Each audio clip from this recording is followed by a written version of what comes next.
Hello everyone, welcome back to our channel step up educator. आज हम environmental science का next topic लेकर आए हैं। लास्ट इन्वायरमेंटल साइंस के हमने टॉपिक जो हमने कवर किया था वो था सस्टेनेबल डेवलपमेंट। उसमें हमने सस्टेनेबल डेवलपमेंट गोल्स को भी कवर किया था। तो उसी के साथ हमारा जो नेक्स्ट लेक्चर का टॉपिक है वो है इन्वायरमेंटल इम्पैक्ट असेसमेंट, जिसको हम EIA कहते हैं। इस वीडियो लेक्चर में हम सब्जेक्टिव टाइप भी कवर कर लेंगे और जो ऑब्जेक्टिव टाइप अगर इस टॉपिक से कोई भी क्वेश्चन बनता है तो वो भी हम इस वीडियो लेक्चर में कवर करेंगे। सो हम स्टार्ट करते हैं अपना topic environmental impact assessment. Environmental impact assessment is an essential tool to predict and prevent adverse effects on the environment due to any activity or project। कहते हैं कि EIA, जिसको हम environmental, कभी कभी तो MCQ सेक्शन की बात करें तो MCQ में डायरेक्ट क्वेश्चन आ जाता है। EIA स्टैंड्स फॉर, तो ये है इन्वायरमेंटल इम्पैक्ट असेसमेंट। ये एक ऐसा टूल माना जाता है, एक इन्वायरमेंट, मतलब आपको मैं अगर इन जनरल लैंग्वेज में बताऊं कि इन्वायरमेंटल इम्पैक्ट असेसमेंट क्या होता है, ये बेसिकली कोई भी, अगर मान लो कोई कंपनी है, अगर कोई प्रोजेक्ट स्टार्ट कर रही है तो उसको प्रोजेक्ट स्टार्ट करने से पहले उसको आपको पता है कि जिस लोकेलिटी में उसने स्टार्ट करना है, पहले उसको उसकी लोकेलिटी की स्टडी करनी पड़ेगी। फिर उसको एक असेसमेंट जो है वो सबमिट करवानी पड़ती है, मतलब जिसको इन्वायरमेंटल इम्पैक्ट असेसमेंट रिपोर्ट कहते हैं। फिर वो जो रिपोर्ट होती है उसको जजमेंट किया जाता है बाय अथॉरिटी से। फिर उनको एक मतलब फाइनल कॉल मिलती है कि हाँ, आप इस प्रोजेक्ट को चला सकते हो। इसका जो मेन मोटिव है इन्वायरमेंटल इम्पैक्ट असेसमेंट का वो ये है कि हमें इन्वायरमेंट को प्रोटेक्ट करना है फ्यूचर के लिए, और प्रेजेंट जनरेशन को भी काम देना है, मतलब प्रेजेंट जनरेशन के अकॉर्डिंग भी चलना है और हमें प्रोटेक्ट भी करना है फ्यूचर को। बस वही जो असेसमेंट, ये जो इन्वायरमेंट इम्पैक्ट असेसमेंट जो है, ये मेन इसकी डेफिनेशन आप यही बोल सकते हो। इसमें जो लिखा है वो ये है कि ये एक इम्पॉर्टेंट टूल है जो प्रिडिक्ट करता है कि एडवर्स इफेक्ट ना पड़े किसी इन्वायरमेंट के ऊपर, बिना किसी भी एक्टिविटी या कोई भी प्रोजेक्ट अगर इस अर्थ के ऊपर चल रहा है तो उस प्रोजेक्ट से इन्वायरमेंट को कोई भी इफेक्ट ना हो। अगर हम UN इन्वायरमेंट प्रोग्राम के अकॉर्डिंग देखें तो environment impact assessment is a tool use to identify the environment, social and economic impacts of a project before decision making. मतलब फाइनल डिसीजन लेने से पहले हम कोई भी जो भी हम प्रोजेक्ट चला रहे हैं, हमने उसको क्या करना है, उसके इन्वायरमेंट व्यू से भी देखना है, उसको सोशल व्यू से भी देखना है और उसको इकोनॉमिक व्यू से भी देखना है कि उससे कोई इन्वायरमेंट पे इफेक्ट तो नहीं हो रहा है। Its objective is to predict the environmental impacts at an early stage in the project planning and designing, find ways and means to reduce the adverse impacts, shape projects to suit the local environment, and present the predictions and options to decision makers। जो चीज़ मैंने आपको पहले समझाई वही चीज़ ये यहाँ पे लिखी हुई है कि हमें क्या करना है, हमें कोई ना कोई तरीका निकालना है। अगर मान लो कोई प्रोजेक्ट हमें बहुत ज़रूरी है यहाँ पे चलाने के लिए, हमें उसको सबसे पहले क्या करना है, कोई भी प्रोजेक्ट चला रहे अगर हमें पता है कि इससे ये प्रॉब्लम हो सकती है, हमें सबसे पहले उस प्रॉब्लम का ही सोल्यूशन निकालना है कि हमें उसको बचाना कैसे है। अब इन्वायरमेंटल इम्पैक्ट असेसमेंट के बहुत सारे स्टेप्स हैं। अगर हम इन्वायरमेंटल इम्पैक्ट असेसमेंट की बात करें तो हम इसको बहुत सारे स्टेप्स में करते हैं। जैसे मैं आपको बता रही हूँ कि इन्वायरमेंट को बचाना, तो एकदम से हम तो बचा नहीं सकते, हमें इसके लिए क्या है, स्टेप्स को फॉलो करना पड़ेगा। सबसे पहले जो स्टेज आती है इन्वायरमेंटल इम्पैक्ट असेसमेंट की, वो है स्क्रीनिंग। स्क्रीनिंग क्या होती है, ये एक इनिशियल स्टेज है इन्वायरमेंटल इम्पैक्ट असेसमेंट की, जहाँ पे जो प्रोजेक्ट प्रपोज किया गया होता है कि जो प्रोजेक्ट हमें यहाँ पे चलाना है उसको इवेलुएट करना है, ठीक है, to determine whether it requires a full environment impact assessment. अब देखो, मैं आपको एक बात बताती हूँ, हम अगर लोकल बात करें, हम कुछ घर का काम लगवाते हैं, हम इतना ज़्यादा नहीं सोचते, हम घर का काम लगवा देते। बट अगर हम उसको अथॉरिटी के वे में देखें, अगर हम म्यूनसिपैलिटी एरिया में, तो हमें सोचना पड़ता है कि हमें परमिशन लेनी है, फिर हमें एक रिपोर्ट जमा करवानी है वहाँ पे कि हम इतनी स्टोरी बिल्डिंग बना रहे हैं या कुछ भी है। तो ये सब चीज़ें जो आती हैं, ये आगे स्क्रीनिंग, फिर वो देखते हैं, वो इवेलुएट करने के बाद देखते हैं कि क्या इसको इन्वायरमेंटल इम्पैक्ट असेसमेंट की ज़रूरत है या नहीं है। Next step is scoping. Scoping क्या होता है, ये ऐसी स्टेज है, इसमें जो स्कोप और ऑब्जेक्टिव्स जो होते हैं ना इन्वायरमेंटल इम्पैक्ट असेसमेंट के, वो डिफाइन किए जाते हैं। स्कोपिंग में ये है कि जो प्रोजेक्ट आप चला रहे हो उसको आइडेंटिफाई करना कि वो क्या प्रोजेक्ट है, उसका स्कोप क्या है, मतलब क्या उससे एम्प्लॉयमेंट बढ़ रही है या उससे इकोनॉमी बढ़ रही है, उसके स्कोप की तरफ देखना कि उस पर इन्वायरमेंटल मतलब क्या वो प्रोजेक्ट जो है उसमें इतनी एबिलिटी है कि वो इन्वायरमेंट को कोई फ़र्क नहीं पड़ेगा, उसकी वजह से इकोनॉमी भी लॉस नहीं होगी या सोसाइटी को भी कोई प्रॉब्लम नहीं होनी चाहिए। Next is third one is preparation of environmental impact assessment report.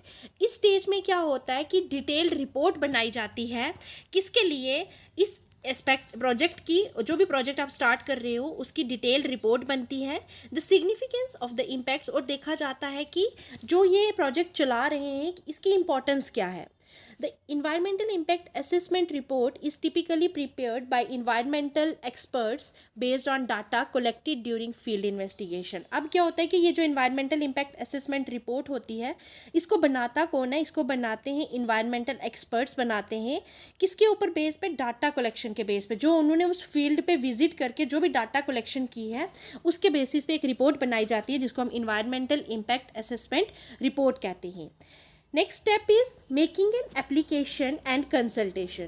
कहते हैं कि इस स्टेज में क्या होता है, इन्वायरमेंटल इम्पैक्ट असेसमेंट की इस स्टेज में क्या होता है कि रिपोर्ट जो होती है वो सबमिट की जाती है। अब ये रिपोर्ट सबमिट किसको करते हैं ये भी इंपॉर्टेंट है, ये रेगुलेटरी जो अथॉरिटी होती है उसको ये रिपोर्ट सबमिट की जाती है ताकि ये जो प्रोजेक्ट है इसके लिए हमें क्या मिल सके, अप्रूवल मिल सके। अब जो रेगुलेटरी जो अथॉरिटी होती है वो एकदम से अप्रूवल भी नहीं देती है, वो क्या करती है कि जो इन्वायरमेंटल इम्पैक्ट असेसमेंट रिपोर्ट जो भी प्रोजेक्ट का जो मैनेजर है उसने जो सबमिट करवाई होती है वो उस रिपोर्ट को रिव्यू करते हैं, उसके बाद वो क्या करते हैं, एक फाइनल कॉल देते हैं या एक डिसीजन लेते हैं। तो नेक्स्ट स्टेप जो आएगा इस stage of environmental impact assessment का वो क्या आएगा, डिसीजन मेकिंग।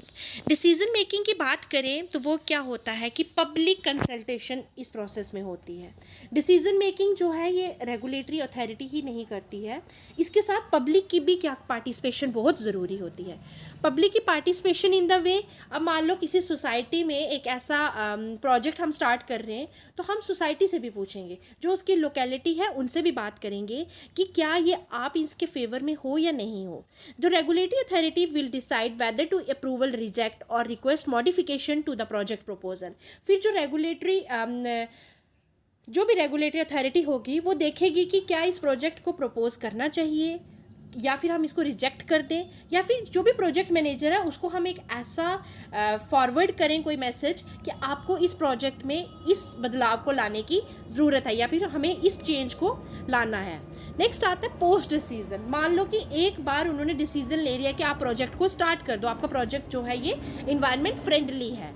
उस टाइम पे क्या होता है, ऐसा नहीं होता कि आपने एक बार अप्रूवल दे दिया या फिर आपको एक रेगुलेटरी अथॉरिटी ने अप्रूवल दे दिया तो उसके बाद आपसे पूछा नहीं जाएगा, नहीं, आपको मॉनिटर किया जाएगा। आपका जो प्रोजेक्ट स्टार्ट हुआ है उसको वो जो अथॉरिटी है वो आपको, रेगुलेटरी अथॉरिटी जो है वो आपको क्या करेगी, मॉनिटर करती रहेगी।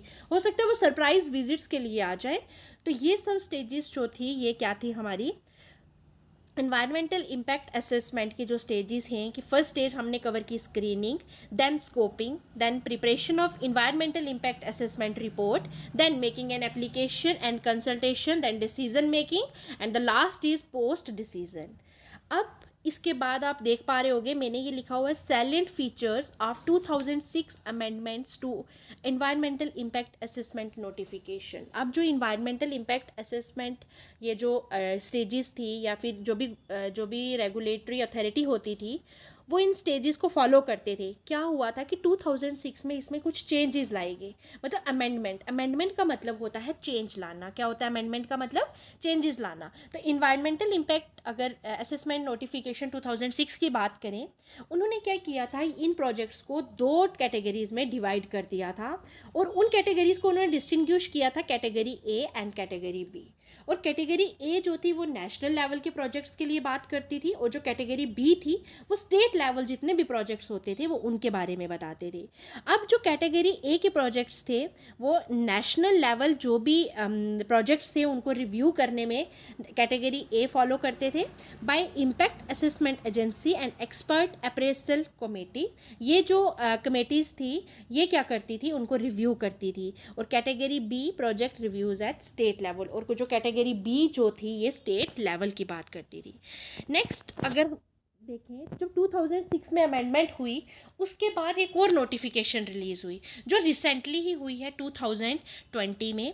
इसमें क्या हुआ कि जो ministry of environmental forest and climate change जो था उन्होंने एक draft environmental impact assessment notification 2022 को पब्लिश किया था। उसमें उन्होंने क्या किया था कि जो 2006 की नोटिफिकेशन थी इन्वायरमेंटल इम्पैक्ट असेसमेंट की उसमें उन्होंने बदलाव लाए थे, मतलब उसमें उन्होंने चेंजेस लाई थी। उसमें चेंजेस एक तो ये थी कि पहले क्या होता था कि जब पब्लिक का ओपिनियन देखते थे, जब पब्लिक की पार्टिसिपेशन के बारे में बताया जाता था तो वो 30 डेज़ का टाइम दिया जाता था कि अगर पब्लिक को कोई भी प्रॉब्लम है तो वो 30 डेज़ में बता सकती है। अगर उनको लगता है कि इस प्रोजेक्ट में कुछ इम्प्रूव करवाना है या ये जो प्रोजेक्ट है ये इन्वायरमेंट फ्रेंडली नहीं है तो उनको वो 30 डेज़ देती थी।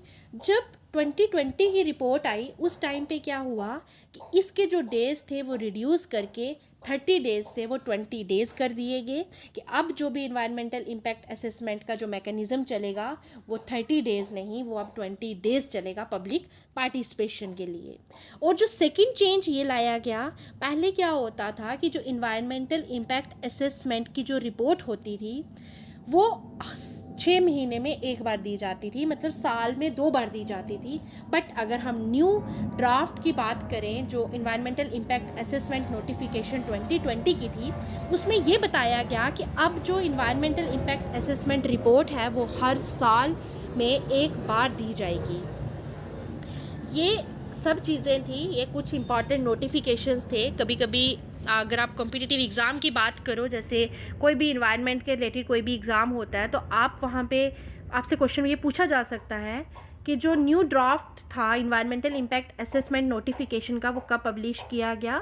और कभी कभी तो डायरेक्ट चेंजेस पे क्वेश्चन आ जाता है कि ये जो अमेंडमेंट थी ये किस नोटिफिकेशन के अकॉर्डिंग आई थी, तो आपको ये पता होना चाहिए।